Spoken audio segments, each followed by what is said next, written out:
My name is Claire Bennett. I am 39 years old now, and when I think back to the night everything changed, I still remember the sound first. Not shouting, not breaking glass, not some dramatic moment like in the movies. I remember silence, a strange, heavy silence inside the small apartment I had shared with my husband for 10 years. The kind of silence that feels full, not empty. The kind that tells you something is wrong even before anyone says a word. 3 weeks earlier, I still believed my life was simple in the best possible way. I was married to a man named Daniel. Daniel was 43 years old, and for most of our marriage, he had been the kind of husband who talked about everything. If something funny happened at work, he told me over dinner. If one of the truck drivers at his company made a mistake, he came home and turned the whole story into something so dramatic that I laughed until tears filled my eyes. If he was worried, he told me that too. That had always been our way. No secrets. At least that was what I believed. We lived in a small apartment in the city. It was not large, but it was ours, and over the years it had become full of the quiet details that made it feel like home. There was a narrow kitchen where Daniel made coffee every morning.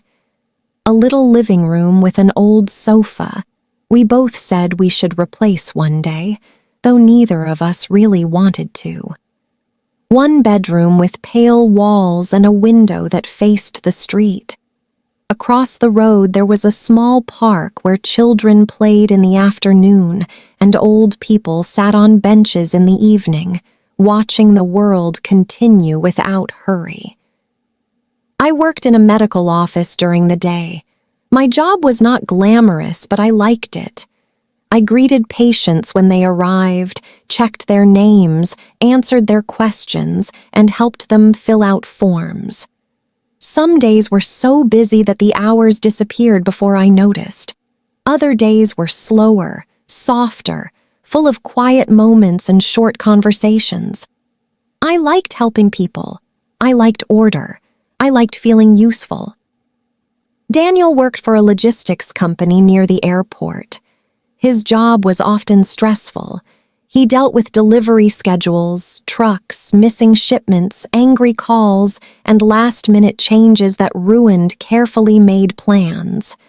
But whenever I told him it sounded exhausting, he smiled that tired smile of his and said the same thing every time. I do this for our future. Our life was not exciting, but it was good. In the mornings, we woke early. Daniel usually made the coffee while I prepared a small breakfast. Some days we ate eggs and toast. Other days, when time moved faster than we wanted it to, we drank our coffee standing up, kissed each other quickly, and rushed out the door. In the evenings, we came home, cooked something simple, and talked. That was our routine. And routine, when it is built with love, can feel like peace. For a long time, I thought peace was something steady, something safe, something that stayed. Then, 3 weeks ago, the first small change appeared.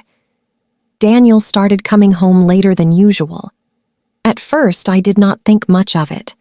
Logistics work was unpredictable. Delays happened, problems happened, schedules changed. The first evening he came home after 7 instead of 6, I simply looked up from the kitchen and said, "Long day?" He nodded and gave me a tired half-smile. Very long, that was all. He poured himself a glass of water and stood in the kitchen for a moment, as if he had forgotten why he was there. We ate dinner that night in near silence. That was unusual. Normally, Daniel liked to talk while he ate. He liked telling me about the warehouse, the drivers, the strange accidents, the broken systems, the endless little disasters that somehow became funny once he was home. But not that night. Still, I told myself not to worry. Everyone has hard days. A few evenings later, something else happened. We were sitting at the table eating dinner. The room was warm, and outside the window I could hear the faint sound of traffic and the distant laughter of children still in the park. Then Daniel's phone rang. The sound was loud in the quiet room.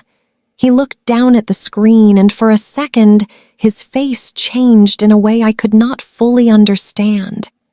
Then he stood up quickly and walked into the other room to answer it. I stayed at the table, fork in hand, staring at the empty chair across from me. It was such a small thing, so ordinary, really. People take calls in other rooms all the time. But Daniel had never done that before. Never. Usually he answered right in front of me. Sometimes he even laughed through work calls, repeating ridiculous problems later so I could laugh too. But this time he closed the door. I could hear his voice faintly through the wall, low and careful. I could not make out the words. When he came back, he sat down and picked up his fork as if nothing had happened. I asked the simplest question I could think of. "Who was that?" He shrugged. "Someone from work." The answer sounded normal, but his voice did not. It had a thinness to it, a carefulness, as though he had chosen each word before letting it leave his mouth. I looked at him for a moment longer than usual. Then I said nothing. Sometimes, I reminded myself, the mind creates shadows where there is no real danger. Sometimes fear arrives before evidence. Sometimes marriage goes through quieter seasons. I wanted to be fair. I wanted to trust the man I had loved for a decade. But something inside me had already shifted. Over the next week, the uneasy feeling grew. Daniel still came home late. Sometimes he looked distracted, as if part of him were somewhere else entirely. Once, I asked him a question while he stood in the kitchen, and he did not answer at all. "Daniel?" I said again. He turned suddenly, as if waking from a dream. "What?" I repeated myself, but my heart felt strange. Where had he gone for those few seconds? What was living inside his thoughts so heavily that he could stand in front of me and not really see me? I kept trying to explain it away. Stress, exhaustion, pressure at work. But explanation did not remove the feeling. Finally, one afternoon after work, I went to visit my friend Nora. Nora lived in the apartment next to ours and had for years. She was older than me by maybe 10 years, though there was something about her that made age feel unimportant.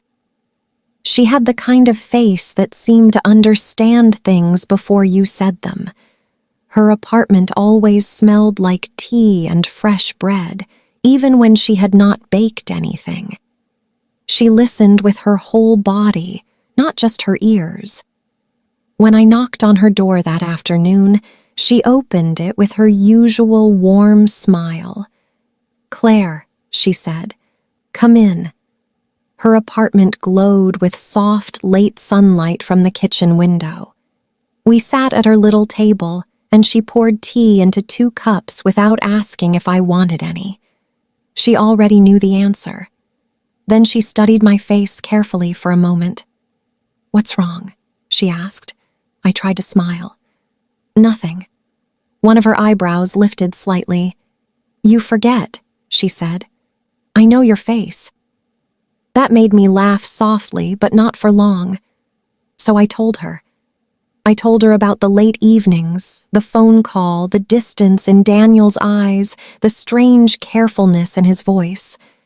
I told her how small each thing seemed on its own, and how heavy they felt together.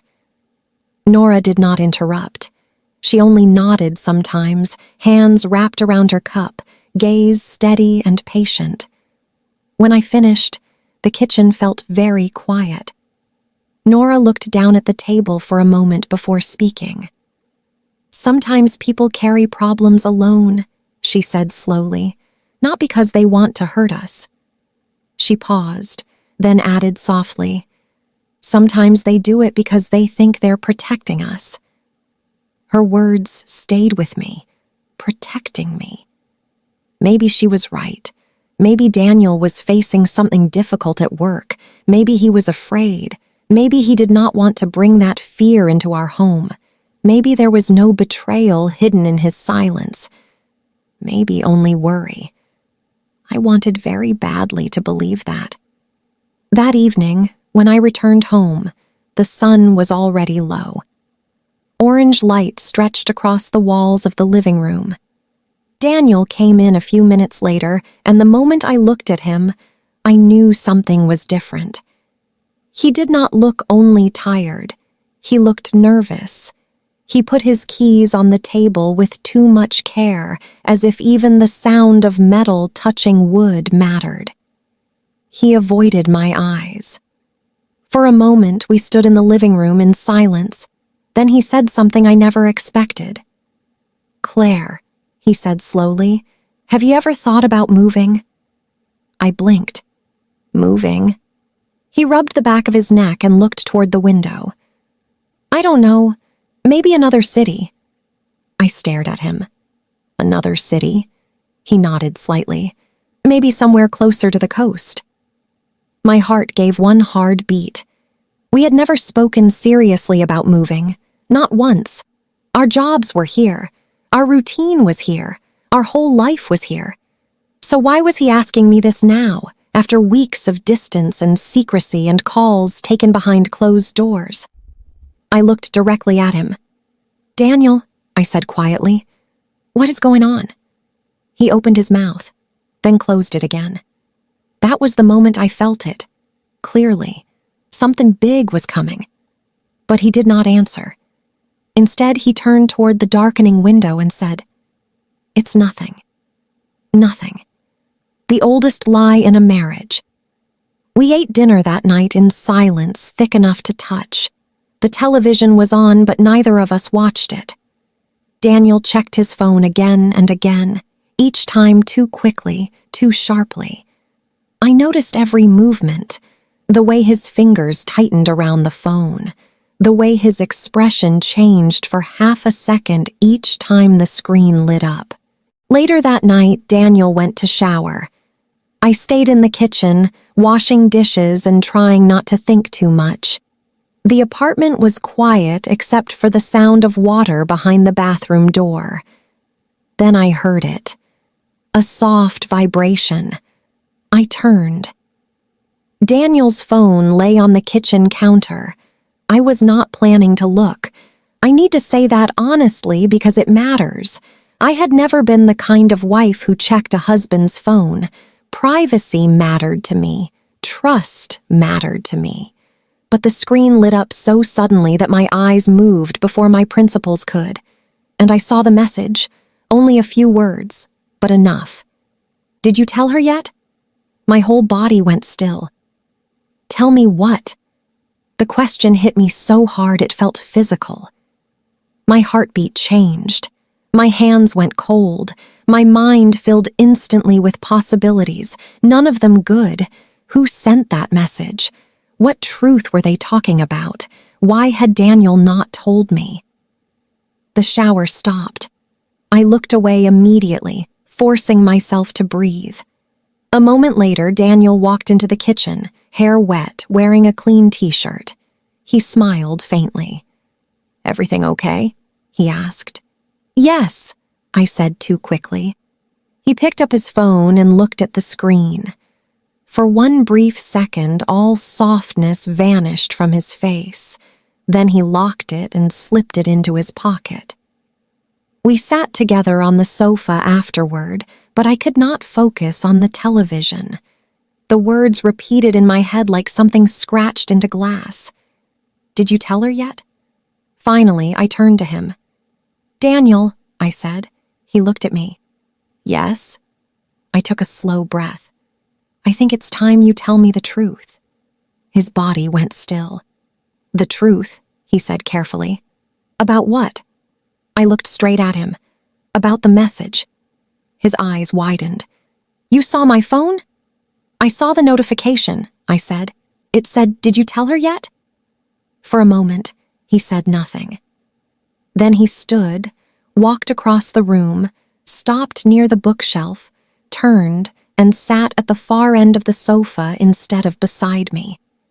The distance between us felt larger than the room. The silence stretched. Then I said, quietly but firmly, Daniel, are you hiding something from me? He rubbed both hands over his face. Claire, he said at last, it's not what you think. I almost laughed, but there was no humor in me. Then explain it. He looked at the floor. Finally, he spoke. Do you remember when I told you last month the company was having problems? I nodded slowly. You mentioned budget cuts. He nodded too. It got worse. How much worse? He inhaled deeply.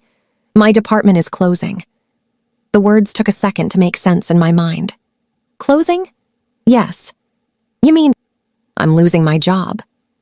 For a moment, the fear inside me changed shape. Not betrayal, loss, real loss. I stared at him, trying to absorb it. You're serious? He nodded. I leaned back against the sofa and looked at him, really looked at him, as if for the first time in weeks I could finally see what had been written across his face all along. This wasn't guilt, it was fear. But the message was still there in my mind. The text, I said. Who sent it? My manager, he said quietly. He knows I've been trying to tell you. Trying. There's another position in the company. I felt my stomach tighten. Where? He looked up at me at last. In another city. I said nothing. Then, after a second, he added, I accepted it. That was the second shock. You accepted it? His voice dropped. I know. The anger came then. Not sharp, not wild, but deep. You made that decision without talking to me. He closed his eyes briefly. I was afraid. Afraid of what? That you'd say no. I stared at him, caught between hurt and understanding, between wanting to accuse him and wanting to hold the fear I now saw so clearly in his face. He kept speaking. I didn't want us to lose everything, Claire. I didn't know what else to do. When they told me my department was closing, I panicked. Then they offered me the transfer. I kept thinking I would tell you the next day, then the next. Then I kept waiting for the right moment and there wasn't one. I listened. And slowly, the truth came into focus. He had not been hiding another woman. He had been hiding collapse. He had been carrying the fear of failure alone because he thought that was what a husband was supposed to do. Protect, fix, solve, take the weight himself. And yet, in trying to protect me, he had broken the very thing he was trying to save. Trust. I sat very still for a long moment. Then I asked the question that mattered most. When would we have to move? He looked at me in surprise. You're not furious? I let out a breath I did not know I was holding. I am angry, I said honestly. A little. He nodded. You should be. But I'm also looking at you, I said, and I can see you've been terrified. His eyes dropped. I didn't want to fail you. That sentence broke something open inside me, because suddenly I saw the whole shape of it. The late nights, the silence, the calls, the distance. He had not been moving away from me because he didn't love me. He had been drowning in shame. I shifted closer to him on the sofa. Daniel, I said softly, that's not how marriage works. He looked up. We are a team, I said. If one of us is carrying something this big, the other one doesn't get protected from it. The other one helps carry it. He said nothing. Then he nodded once. You're right. You should have told me. I know. The the room felt quieter now, but in a different way. Less like a storm waiting to break, more like the stillness after one has finally passed through.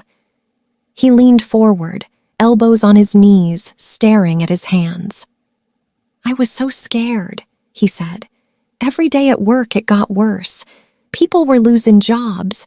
Everyone was worried.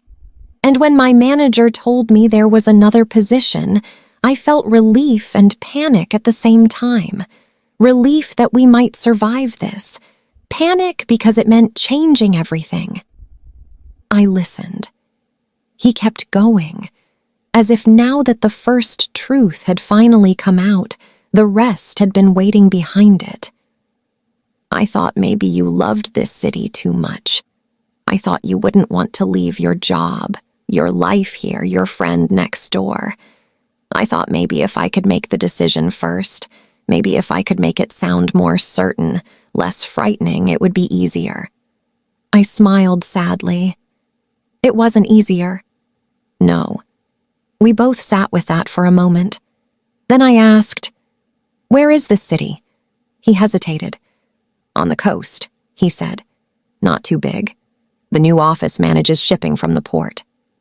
I pictured waves, harbor lights, salt air, a life that did not yet belong to us. "When?" "In about 2 months." 2 months.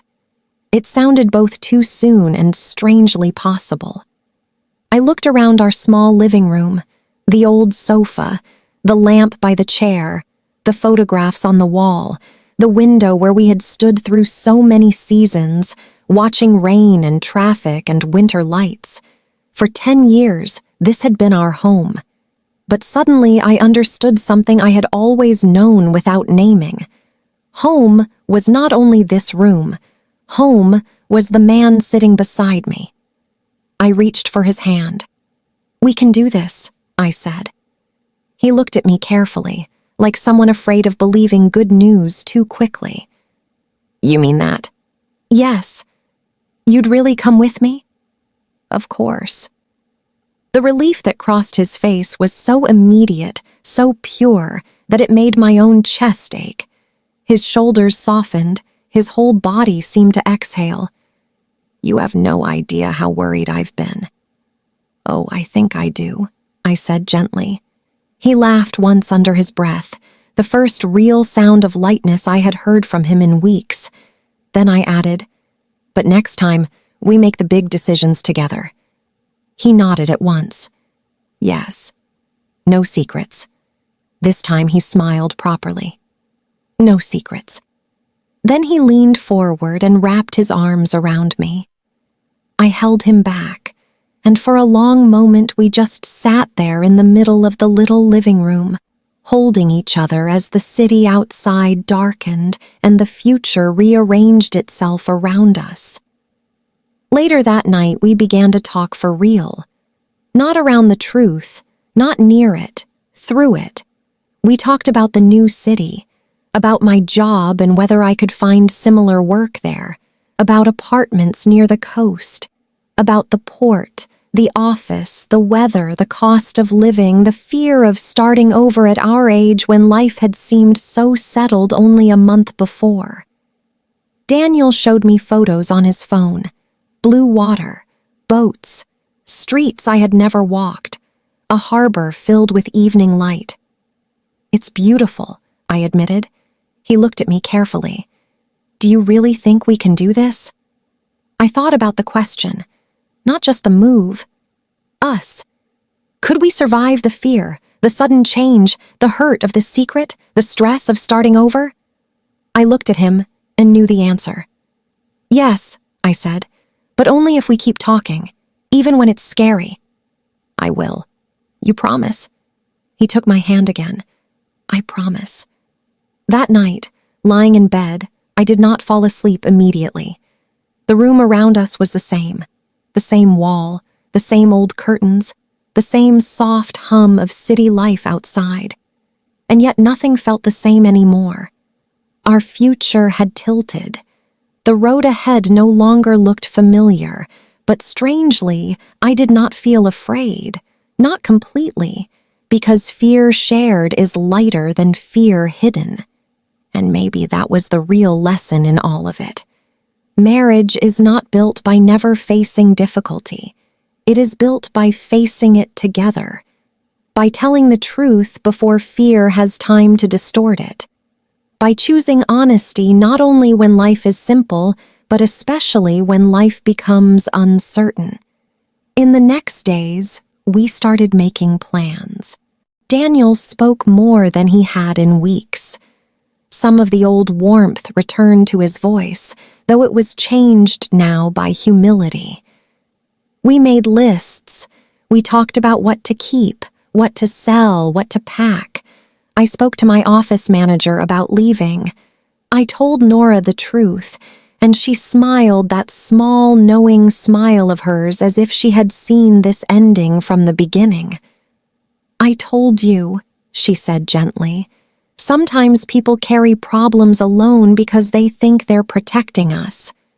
"Yes," I said, "and sometimes they need to be reminded not to." The 2 months passed faster than I expected. There were sad moments, packing the kitchen, taking pictures off the walls, saying goodbye to the little park across the road. The apartment looked stranger each day as the life inside it disappeared into boxes. But there was something else too. Hope. Not the easy hope of a peaceful life that never changes. A stronger hope. One that knows fear exists and chooses forward anyway. On our last evening in the apartment, Daniel and I sat on the floor because the sofa had already been picked up by the man who bought it. We ate takeout from paper boxes and leaned against the wall, tired and quiet. "Do you regret it?" he asked suddenly. "What?" "Saying yes, coming with me." I turned toward him. "No, not even a little." I smiled. "I regret that you were scared alone." He looked down. "I regret that too." Then I touched his hand and said, "But I don't regret us." He looked at me then with the kind of honesty I had fallen in love with 10 years earlier. "Neither do I." The next morning we drove toward the coast. The city slowly disappeared behind us. The roads changed. The air changed. By the time we saw the water for the first time, pale and wide beneath the afternoon sky, something inside me had loosened. This was not the life I had expected 3 weeks earlier. But maybe expected lives are not always the fullest ones. Sometimes the life that frightens you is the one that remakes you. We rented a small apartment near the harbor, smaller than the one we left, but brighter. From the bedroom window, we could see a thin line of blue water beyond the rooftops. The first weeks were full of ordinary chaos.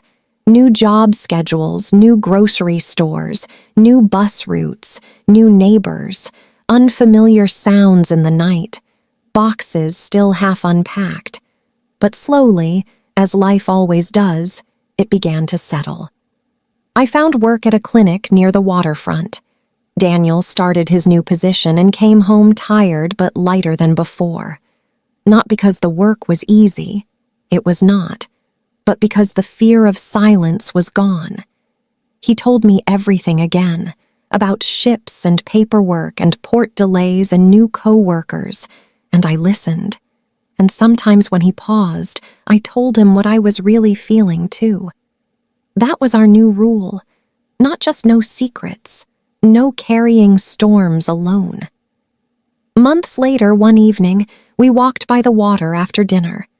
The sky was turning orange and boats moved slowly in the distance. Daniel reached for my hand, and we walked without speaking for a while. Then he said, "I almost lost more than my job." I looked at him. "What do you mean?" He breathed out slowly. "I almost lost the way we talk to each other. I almost let fear make decisions instead of trust." I squeezed his hand. "But you didn't." "No," he said, "because you stayed." I thought about that. Stayed. Yes, I had stayed. But so had he. Once the truth came out, he stayed too. Stayed in the discomfort, stayed in the honesty, stayed in the marriage instead of hiding behind silence. And maybe that was what love really was. Not the absence of fear, not perfect communication at all times, but the decision to return to each other when fear tries to build walls. Sometimes people imagine marriage as something proven only by romance, by anniversaries, by flowers, by beautiful words and easy years. But some of the deepest love is quieter than that. It is the love that says, "Tell me the truth, even if it's hard. Let me carry this with you. Don't protect me by shutting me out. Stay beside me in the uncertainty. Choose us again." That was what I learned. And if I am honest, I am grateful for it now. Not grateful for the fear, not grateful for the sleepless nights, not grateful for the weeks of distance, but grateful that the secret was not what I feared. Grateful that the truth, once spoken, brought us back to each other. Grateful that life pushed us into a new chapter before we became too comfortable to change. Because this new life, the one I never planned, gave me something our old one had not yet fully taught me. That love is not strongest when everything feels safe. Love is strongest when life shifts under your feet and you decide to hold each other anyway. Today, when I stand by our new window and look toward the harbor, I sometimes think about the woman I was on that night in the old apartment. The woman staring at a phone message that said, "Did you tell her yet?" The woman whose heart stopped because she thought the worst. I want to tell her something now. I want to tell her that fear lies, that silence does not always mean betrayal, that marriage is not broken by one mistake in communication, but it can be healed by truth, humility, and the willingness to choose each other again. I want to tell her that the life she thinks is ending is not ending. It is changing. And one day she will understand that change, even when it begins in fear, can carry you somewhere beautiful. My name is Claire Bennett. I thought my husband was hiding a betrayal, but what he was really hiding was fear. And when the truth finally came, it did not end our marriage. It saved it. Because sometimes the most important thing two people can learn is this: love does not mean facing nothing difficult. Love means facing difficulty together. And when you do that, even the hardest truth can become the beginning of a stronger life.